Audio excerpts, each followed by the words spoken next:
Hoje iremos comentar o Atos dos Apóstolos no capítulo 6. Tá? E existem duas problemáticas muito interessantes nesse texto.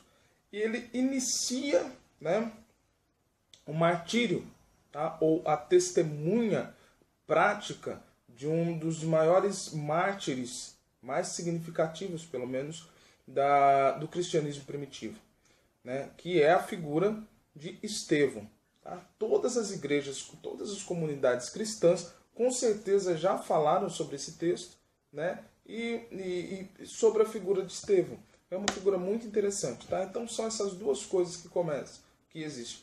Uma discussão rápida a respeito da comunidade e o martírio de Estevão. Mas antes que a gente inicie esse comentário bíblico, que vai ser com certeza muito rápido, porque o texto ele é curto, e ele traz duas situações específicas, alguns probleminhas que a gente vai delinear aqui. Eu tenho certeza que isso vai edificar significativamente a tua vida. É claro que, mesmo que esse texto não tenha uma necessidade de tempo tão grande quanto os outros, ele é o início para você pensar o capítulo 7. Então, vendo esse vídeo, vendo esse comentário bíblico a partir do capítulo 6, você vai estar tendo a base para conseguir entender o capítulo 7. E já adiantando, o que acontece no capítulo 7? No capítulo 7 acontece o ato do martírio. Aqui dentro ele inicia esse trabalho, essa apresentação da personagem, e quando chega no próximo capítulo, a gente vai ver o ato consumado, ou essa clímax dramática desse texto na figura de Estevão. Tá? Mas como eu estava falando, antes de a gente avançar, vem aqui na descrição do vídeo, veja todas as possibilidades que você tem para poder abençoar esse canal, e principalmente dê o seu joinha aqui, o seu like, e curta, compartilha, comente. Se você não gostar desse vídeo, vem aqui nos comentários e fala que você não gostou dessa obra e tudo mais, e dê-nos a sua opinião para a gente poder avançar e crescer cada vez mais na graça e no conhecimento de Deus. Mas vamos à imersão ao texto. Então vamos lá. No capítulo 6 de Atos dos Apóstolos, como eu já falei, acontece uma problemática específica dentro da comunidade e depois inicia essa apresentação da figura de Estevão. Tá bom? Então vamos lá. No capítulo 6 existe um problema na comunidade primitiva, tá? Na igreja primitiva, nesses primeiros cristãos. E o problema é o quê? As pessoas, os apóstolos estavam muito preocupados, a comunidade estava crescendo, eles estavam muito preocupados com o exercício da palavra.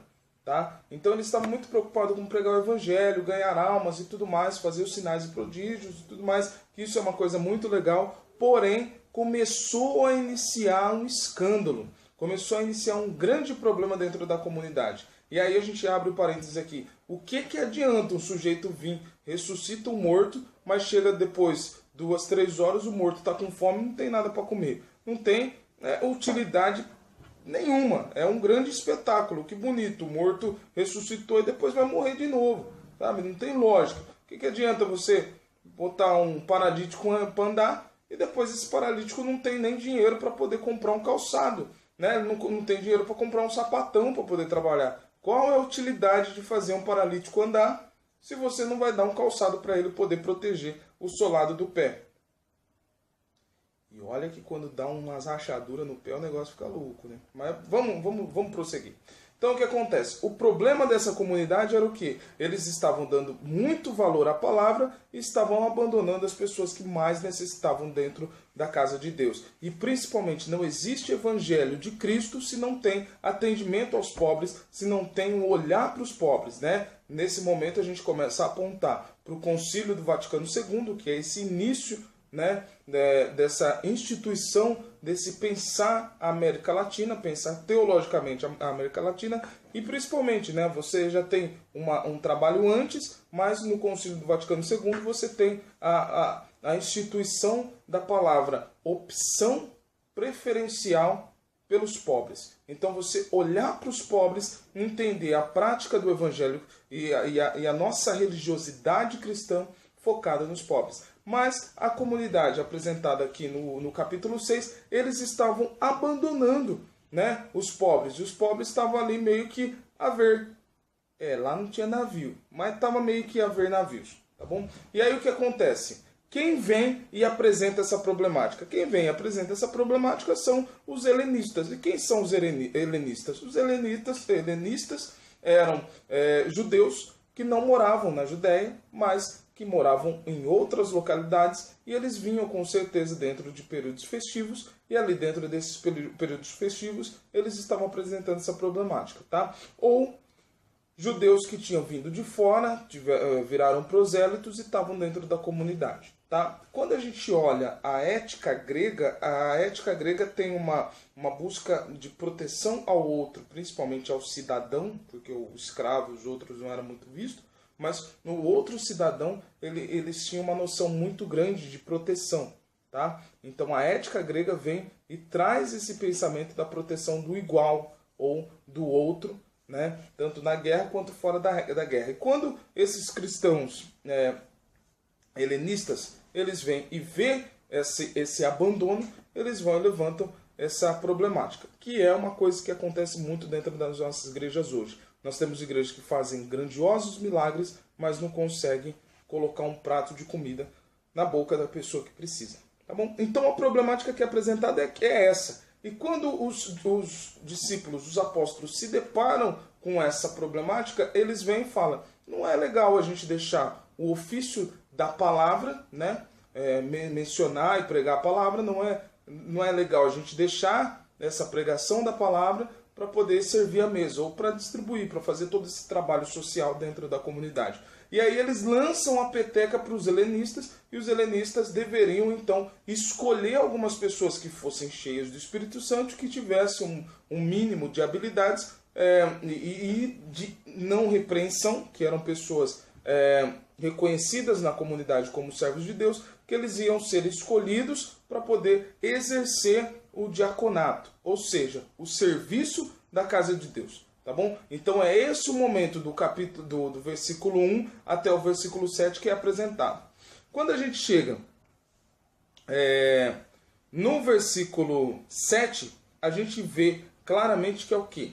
A mensagem do evangelho, ela estava crescendo de uma forma tão grande, né? A mensagem do evangelho estava crescendo tanto que eles conseguiram converter, eles conseguiram encaminhar a conversão desde as pessoas mais simples daquela comunidade, mas eles começaram a conseguir convencer os fariseus, que isso é uma coisa muito tranquila, né? Porque os fariseus também acreditavam na ressurreição de mortos, então não existia um problema tão mirabolante ali dentro, até que a gente vê até no momento da comissão de Jesus, né, Jesus Cristo pregando o evangelho, vários fariseus tinham se convertido. Porém, nesse momento a gente vê um dado muito importante. Qual é o dado muito importante que a gente vê aqui? A gente vê que um outro grupo estava começando a se converter. E quem era esse grupo que estava começando a se converter? Os sacerdotes. E quem eram os sacerdotes? Os sacerdotes, a grande maioria, era de um grupo chamado saduceus. E quem eram os saduceus? Saduceus era o povo que tinha o ofício do templo. Eram levitas, tá? Que trabalhavam no ofício sagrado do templo. E esses levitas que trabalhavam no ofício sagrado do templo e que faziam parte desse grupo, que eram os saduceus, eles não acreditavam em ressurreição de mortos. E quando a gente olha para esse texto, a gente beleza, o povo do templo estava se convertendo. Não é assim que a gente tem que olhar. O que a gente tem que olhar é o quê? Saduceu não acreditavam em ressurreição de mortos. Então eles conseguirem, né, ver o mistério e ver a ação de Deus na vida do Cristo e também nessa pós-vida, sendo essa ressurreição do Cristo, né, essa vida eterna do Cristo, a volta para a vida eterna, quando eles veem isso é uma coisa que nos chama muita atenção. E aí a gente abre um parênteses aqui. O Espírito Santo pode tocar em qualquer coração. A gente começa a falar, é impossível que Jesus Cristo faça, que o Espírito Santo faça algumas obras. O Espírito Santo tem poder para tocar em qualquer coração. É claro que ele é respeitador. Então, quando ele nos dá a liberdade para escolher a sua presença dentro de nós, porém ele tem poder de entrar em qualquer coração. E quando a gente vê dentro dessa situação aqui, uma coisa que chama muita atenção são os sacerdotes abraçando a fé, acreditando em Cristo e proclamando Jesus Cristo como Filho de Deus. Ok? Então a gente termina essa perícope porque eu tenho um elemento específico aqui que eu não falei, mas a gente vai falar na próxima perícope, que é o quê? Do versículo 8 até o versículo 15, acontece um grande fato. O que acontece? Na perícope anterior, a gente vê que eles comissionam 7 sujeitos. Esses 7 sujeitos são ungidos. Não é ungido, né? Eles são separados para poder fazer esse ofício sagrado que é o diaconato. Tá bom? E quando eles são separados, quantos são separados? São separados 7. E aí quando a gente vê o número 7 sendo separados, a gente começa a olhar lá para o Velho Testamento e lembra que Jetro, o sogro de Moisés, quando Moisés estava muito cansado, Jetro vem e fala para Moisés escolher 70 sujeitos para poder fazerem essa ação. Aí quando a gente vai um pouco mais dentro da Bíblia, a gente vê que dentro do reino de Israel eram escolhidas 70 pessoas, 70 homens, que eles tinham um grande conhecimento e eles eram colocados nessas funções para poder orientar o reino. Né? Que aí vai nascer o que a gente chama de sinédrio. São 70 anciãos que são colocados ali para poder orientar. A gente vê um outro momento que o número 7 aparece, que é na Septuaginta. Então 70 anciãos são escolhidos para poder fazer a tradução da Bíblia do hebraico para o grego, que aí a gente chama essa Bíblia de Septuaginta. Por volta do ano 250 a.C. começa essa ação de tradução da Bíblia que chamamos de Septuaginta. Mas aí chega um caso, quando os discípulos vêm e escolhem 7 sujeitos, tá? Que vão ser os diáconos, a gente vê esse número 7 apontando para essas situações do Velho Testamento. Tá bom? E aí, quem são os sujeitos que são escolhidos aqui? Quem são os sujeitos? Primeiro já abre assim logo de pancada o sujeito que falaremos principalmente no capítulo 7, que é Filipe. Então Filipe ele é chamado, ele é mencionado aqui como um diácono. E Filipe, tá? Ele recebe essa imposição das mãos e ele é escolhido como um sujeito ali da diaconia, porém Filipe ele era cheio do Espírito Santo. Tá bom? Um outro sujeito que é apresentado aqui, que é o Nicolau. O Nicolau ele é um prosélito da Antioquia. E aí ele é um prosélito da Antioquia. Então nesse momento a gente vê na figura de Nicolau a abertura dessa conversão dos não cristãos e esses não judeus, esses bárbaros, essas pessoas que eram fora do povo de Israel, essas pessoas serão sendo incluídas no ofício sagrado como servidores também. Então a figura de Nicolau está apontando para isso. Ele é da Antioquia, então ele era um africano que estava ali fazendo esse trabalho. Tá? E aí a gente volta na figura de Estevão. Então Estevão ele é escolhido e ele é um sujeito com uma grande capacidade, com um relacionamento com o Espírito Santo muito profundo, e aí ele é instituído como diácono, mas ao invés de ele agir como um diácono, ele vem e começa a fazer toda essa obra de testemunho, né? Toda essa obra salvífica. Então, através da figura de Estevão, vai acontecendo vários milagres, e esses milagres começam a torcer o nariz de outras pessoas, principalmente dos sacerdotes, que não eram esses que eram convertidos. Então eles vão e torcem o nariz, e por fim começa toda essa ação para poder matar o Estevão. Tá bom? Aí quando a gente vai avançando, tá? A gente encontra um ponto que é o quê? A gente encontra que existiam pessoas que ouviram Estevão apresentando a mensagem, tá? E essas pessoas vieram e falaram que Estevão estava blasfemando. Então a gente vê na figura de Estevão o mesmo fato, o mesmo ato que acontece no Velho Testamento, na figura de Cristo. Então Jesus Cristo ele não pecou, ele não errou. E aí as pessoas começaram até a inventar mentiras para poder fazer com que Jesus Cristo fosse calado. Que é a mesma coisa que acontece com Estevão. Então Estevão começam a aparecer várias falsas testemunhas apresentando isso. Nós somos essas testemunhas de Jesus Cristo. Nós testemunhamos Jesus Cristo. Só que quando nós testemunhamos Jesus Cristo, vão se levantar várias outras testemunhas para atrapalhar a mensagem do Cristo que sai através da nossa boca, tá bom? Aí, quando a gente avança esse texto, a gente encontra o versículo 14. Olha só o que está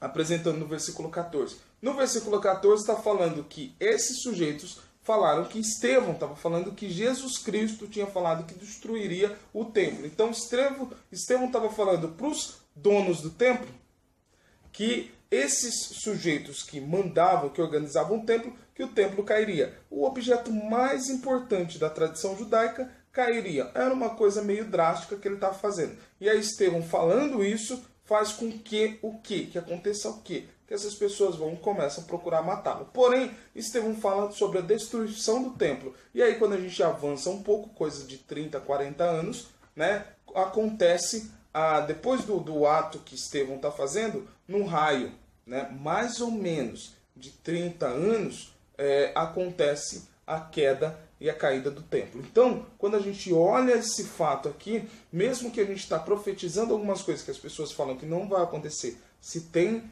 fundamento na palavra de Deus e se é uma revelação concreta e de fato que veio de Deus, com certeza vai se cumprir, ok? Aí a gente chega no último versículo desse texto, que é o versículo 15. No versículo 15 acontece o quê? Olha só. E tendo fixado o olhar nele, todos os que estavam sentados no sinédrio viram o seu rosto como o rosto de um anjo. Então nós, quando estamos fazendo o ofício sagrado, fazendo o que Jesus Cristo nos comissionou a fazer, quando nós estamos fazendo essa ação, nós somos vistos como anjo. A palavra anjo significa enviado. Então eles viram em Estevão o enviado de Deus para fazer a obra dentro daquele povo. E ele fazia ação miraculosa, tá? Ação salvífica através da palavra, mencionando e falando sobre o Cristo, e também foi instituído como um diácono, então ele fazia o serviço, a obra social da comunidade cristã. Estamos chegando no final do comentário desse capítulo 6 do Atos dos Apóstolos, e nesse momento a gente vem e diz claramente o que essa palavra nos convida a fazer. Primeiro, sejamos servidores. Vamos fazer com que o Evangelho de Cristo seja uma ação prática de salvação das pessoas. Vamos procurar não trazer esse dualismo que a gente começa a criar uma ação salvadora e libertadora lá na frente, né, na volta de Jesus Cristo e na ida para os céus, e nós deixamos e abandonamos os nossos amigos e nossos irmãos aqui na terra e estão do nosso lado. O que acontece? A gente prega tanto sobre a vinda de Cristo, mas aí esse negócio fica tão longe de nós e esquecemos que nós somos o tabernáculo de Deus para fazer com que Jesus Cristo esteja no meio do povo. Somos convidados hoje a fazer com que a mensagem de Cristo seja viva e sejamos testemunhas de Cristo. Sendo nós testemunhas de Cristo, vão se levantar várias pessoas mentindo contra a palavra que estamos falando. Em muitos casos, até sendo nós mártires do Evangelho e da mensagem de Cristo. Porém, duas coisas. Se Jesus Cristo deu-nos a palavra, vamos confiar que ela vai se cumprir. E se Jesus Cristo nos deu a palavra e ela vai se cumprir, nós somos enviados de Deus para poder fazer com que a mensagem dele chegue a todos os corações. Eu te convido hoje, pela graça de Deus, que fez com que eu fosse também convidado, a te convidar. Venha fazer parte do corpo de Cristo e venha fazer parte dos anjos de Deus que encaminham, que direcionam, que trazem o alimento e a palavra de Deus a todos os corações. E eu te convido também, se inscreva nesse canal, curta, comente, compartilhe. Permita que essa mensagem chegue a mais corações. E veja a descrição desse vídeo e permita que você também seja um abençoador dessa obra de Deus que tem alcançado tantos corações.